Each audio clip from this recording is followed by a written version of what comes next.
الحمد لله رب العالمين.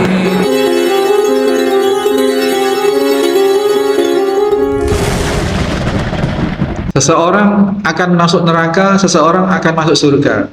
Ini 50.000 tahun sebelum dunia, bumi seisinya yang diciptakan, itu sudah tertulis di Lauh Mahfuz. Tulisan di Lauh Mahfuz itu tidak akan bisa dirubah kecuali atas kehendak Allah. Kehendak Allah itu tidak akan bisa berubah kecuali apabila Allah berkenan merubah. Allah berkenan merubah itu diantaranya karena kita minta untuk merubah.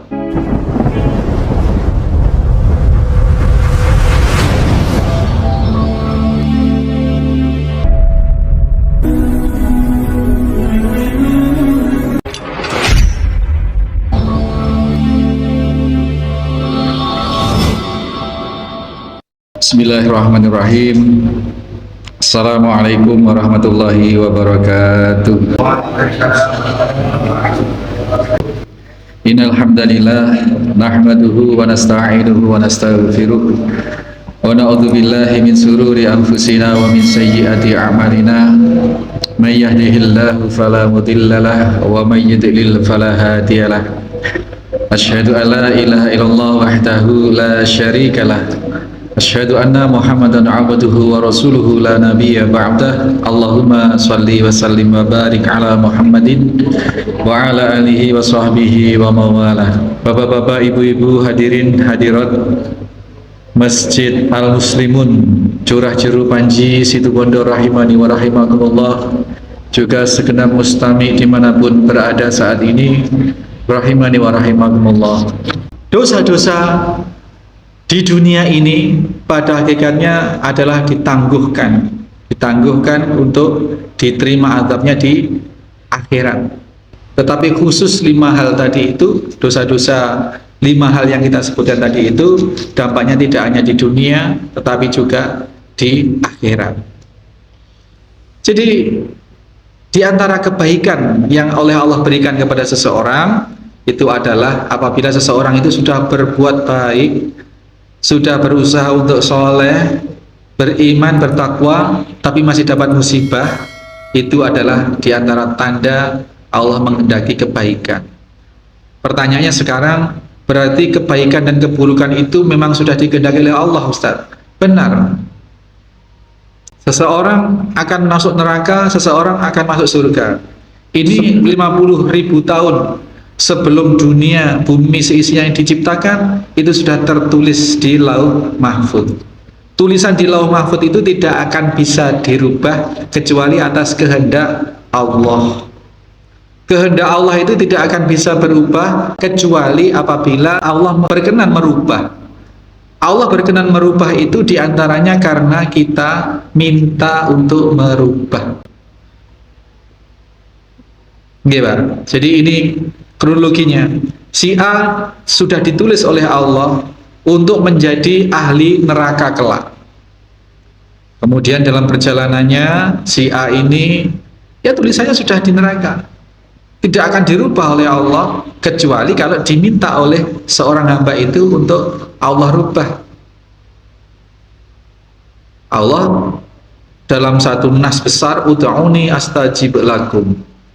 Mintalah kepadaku maka aku akan ijabah. Maka termasuk, ya Allah, apabila tulisan nasibku di Lauh Mahfuz itu hamba adalah calon penghuni neraka, ya Allah, gantilah, ya Allah, gantilah. Hapus dan gantilah tulisan hamba itu, tulisan nasib hamba itu kelak penghuni sebagai penghuni surga. Kalau kita minta seperti itu, ya terserah Allah. Allah bisa mengkabulkan, Allah bisa tidak mengkabulkan. Asal kita permintaannya tulus, memenuhi syarat permintaan, maka Allah ud'uni astajib lakum. Dan ana inda dzanni abdi bi. Kalau hambaku menyangka aku pemurah, aku apa kata prasangka hambaku? Kalau hambaku menyangka aku pemurah dan aku mengabulkan doa-doanya ketika dia berdoa, aku kabulkan. Tapi kalau hambaku ragu, apakah aku akan menjadi pemurah, akan mengabulkan doanya atau tidak? Ya, aku akan ragu juga gitu. Maka di sini Bapak sekalian, ini dalam satu bentuk qada. Qada itu ketentuan Allah yang tidak ada campur tangannya pada kita. Ya, ketentuan Allah yang sudah ditulis di Lauh Mahfuz bahwa kita lahir sebagai laki-laki, lahir dari rahim wanita siapa, itu sudah ketentuan yang tidak bisa dirubah. Tapi qadarullah, kehendak Allah yang sudah ditulis di Lauh Mahfuz, monggo Pak. Di Lauh Mahfuz ini masih bisa kita rubah dengan memohon kehendak dari Allah Subhanahu wa taala. Ingat ya, jadi meskipun sudah dinas sebagai ahli neraka, tetapi apabila hamba yang sudah dinas tadi itu oleh Allah akan menjadi ahli neraka, kalau kemudian tumbuh kesadaran, diberi taufik oleh Allah, diberi hidayah oleh Allah, kemudian diberi kekuatan untuk memohon kepada Allah, berdoa kepada Allah untuk mengubah tulisan itu, Allah akan ubah. Jadi siapapun, apapun tulisan kita di Lauh Mahfuz Bapak Ibu sekalian, jangan khawatir. Beberapa ketentuan-ketentuan Allah tadi itu kita pegang dan kita yakini bahwasanya ud'uni astajib lakum anna inda dhanni abdi bi. Aku, apa kata prasangka hambaku, dan aku mintalah atau berdoalah kepadaku, niscaya akan aku kabulkan. Itu ya, jadi tidak ada khilaf di situ, tidak ada perselisihan bahwasanya Allah akan mengabulkan semua doa-doa yang tulus yang memenuhi syarat. Kemudian sebelum masuk ke pertanyaan, azab di akhirat itu jauh lebih pedih, ya, jauh lebih pedih, ya. Ini kalau waktunya panjang kita cerita tentang Ibnu Hajar Al-Asqalani dicegat oleh Yahudi tukang penjual minyak yang pakaiannya compang-camping. Ibnu Hajar Al-Asqalani itu seorang qadhi, seorang hakim di satu negeri yang hidupnya mewah, dan beliau suka berpakaian mewah memang. Kemana-mana naik kendaraan dinas, kereta kuda yang bagus dengan pakaian yang hebat, yang pakaian yang mewah. Nah, kemudian seorang Yahudi penjual minyak yang miskin ini mencegat iring-iringan Ibnu Hajar Al-Asqalani. Kemudian bertanya, wahai qadhi, izinkan saya bertanya. Iya, apa? Tanya apa? Katanya di dalam agamamu, dalam Islam itu ad-dunya sijnul mu'min wa jannatul kafir. Katanya dunia ini adalah penjara bagi orang mukmin dan surga bagi orang-orang kafir. Saya orang kafir menurut orang Islam, menurut agamamu, karena saya Yahudi. Harusnya saya ini di dunia hidup bergelimang harta seperti di surga. Tapi kenapa ini terbalik? Engkau yang katanya orang mukmin itu hidup di dunia seperti di penjara, tapi kamu bergelimang harta, tapi kamu memiliki kebebasan, kamu bisa hidup mewah. Sementara aku yang kata nabimu, yang kata ajaran nabimu, itu harusnya hidup di dunia ini bergelimang harta, tetapi kenapa saya miskin? Berarti salah dong. Sabda nabimu, ajaran agamamu itu salah. Ibnu Hajar nggak kurang akal, Pak. Wahai Yahudi, tidak ada yang salah dalam apa yang dibawakan, sampaikan oleh Rasul kami Muhammad SAW. Benar bahwasanya dunia ini adalah sijnul mukmin, penjara bagi orang-orang mukmin, dan surga bagi orang kafir. Ketahuilah, saya hidup semewah ini di dunia ini hakikatnya adalah penjara. Karena kelak ketika orang mukmin itu meninggal dunia, mati, di surga itu akan mendapatkan kenikmatan yang jauh dari apa yang kau lihat pada diri saya saat ini. Jadi kalau saya seperti ini hakikatnya saya ini menderita. Dibanding ketika nanti saya meninggal dan saya di surga, kenikmatannya jauh lebih besar. Sebaliknya, wahai Yahudi, kamu di sini seperti itu. Ini sudah surga itu. Kamu tidak diazab, kamu hanya diberi miskin, tapi kamu bisa bernafas bebas. Kamu masih bisa makan 3 kali. Kamu masih bisa tidur nyenyak kalau malam hari. engkau nanti orang-orang kafir ketika sudah mati ini akan mendapati siksa yang terus menerus. Maka itulah hakikatnya di dunia itu kalian orang kafir itu surga itu, gitu Pak. Maka berpikir sejenak orang Yahudi ini kemudian insaf Pak, dan masuk Islam kala itu. Masya Allah, begitu luar biasanya. Itulah adab di akhirat itu sedemikian beratnya, sampai-sampai orang semelarat itu di dunia itu masih dianggap surga itu, surga.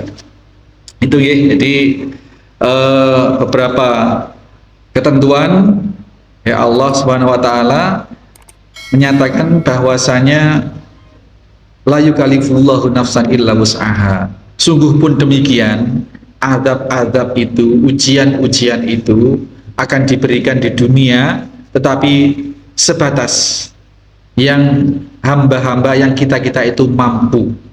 Dan hadis ini kemudian memberikan satu pembelajaran bahwa tiap manusia diuji sesuai dengan kadar pemahaman terhadap agamanya, Pak. Semakin seseorang itu alim, semakin seseorang itu berupaya untuk soleh, maka dia diberi ujian oleh Allah yang berat juga. Maka ujian yang paling berat itu adalah ujian para nabi dan rasul. Itu kita orang awam diuji yang remeh-remeh, mungkin gagal panen, mungkin binatang ternak kita melahirkan pedus, kita melahirkan 3, mati 2, tinggal 1, itu musibah, itu sudah susah. Sedemikianlah kadar kita orang-orang awam. Tetapi ujian para aulia, para wali Allah, para ulama, orang-orang alim itu jauh lebih berat. Nah, lalu jangan terus Pak, jangan terus, oh kalau gitu kan Ustadz, saya tidak usah belajar agama dah. Nanti kalau saya jadi banyak pengetahuan tentang agama, jadi orang alim, saya akan diuji oleh Allah lebih berat. Tidak seperti itu juga lah. Karena Ibu, ujian itu kan tidak melulu berupa ketidakenakan. Ujian itu meliputi ketidakenakan dan keenakan. Maka disitulah kadar berat ringannya ujian itu disesuaikan oleh Allah, disesuaikan pemahaman seseorang terhadap agama.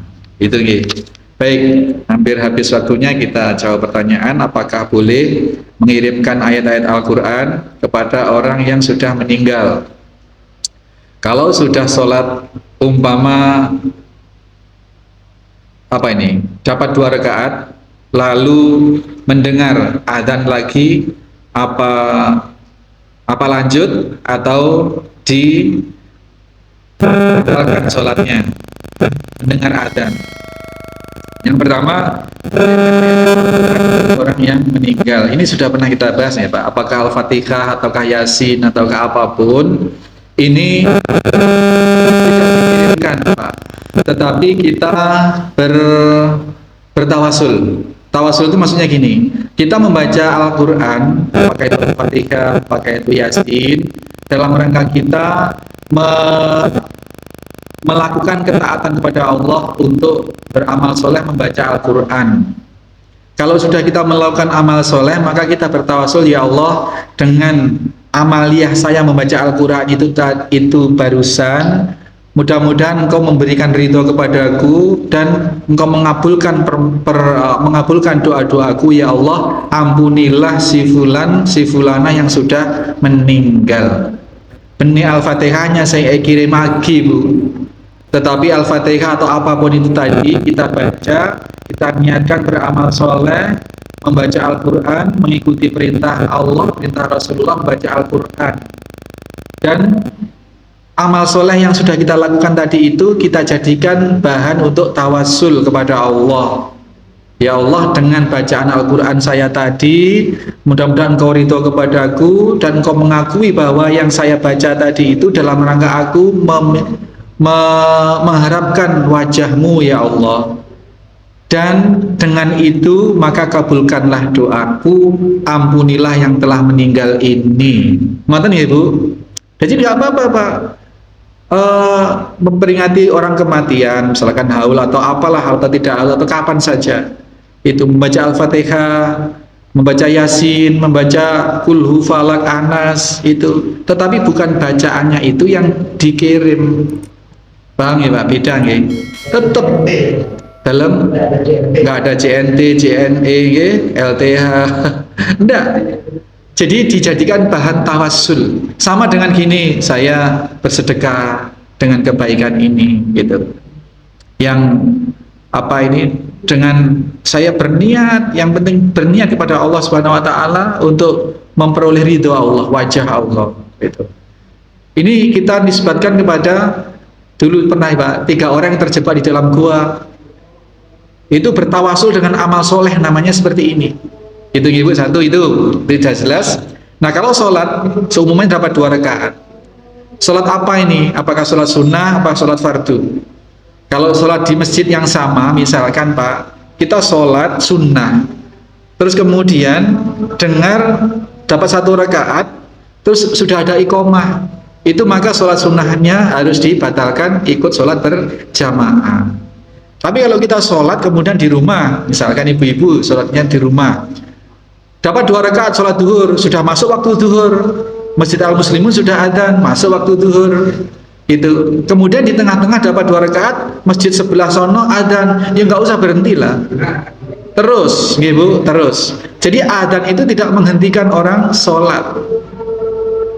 Ketika sudah masuk waktu sholat, kita sholat, kemudian ada orang adzan, ya sudah biarin.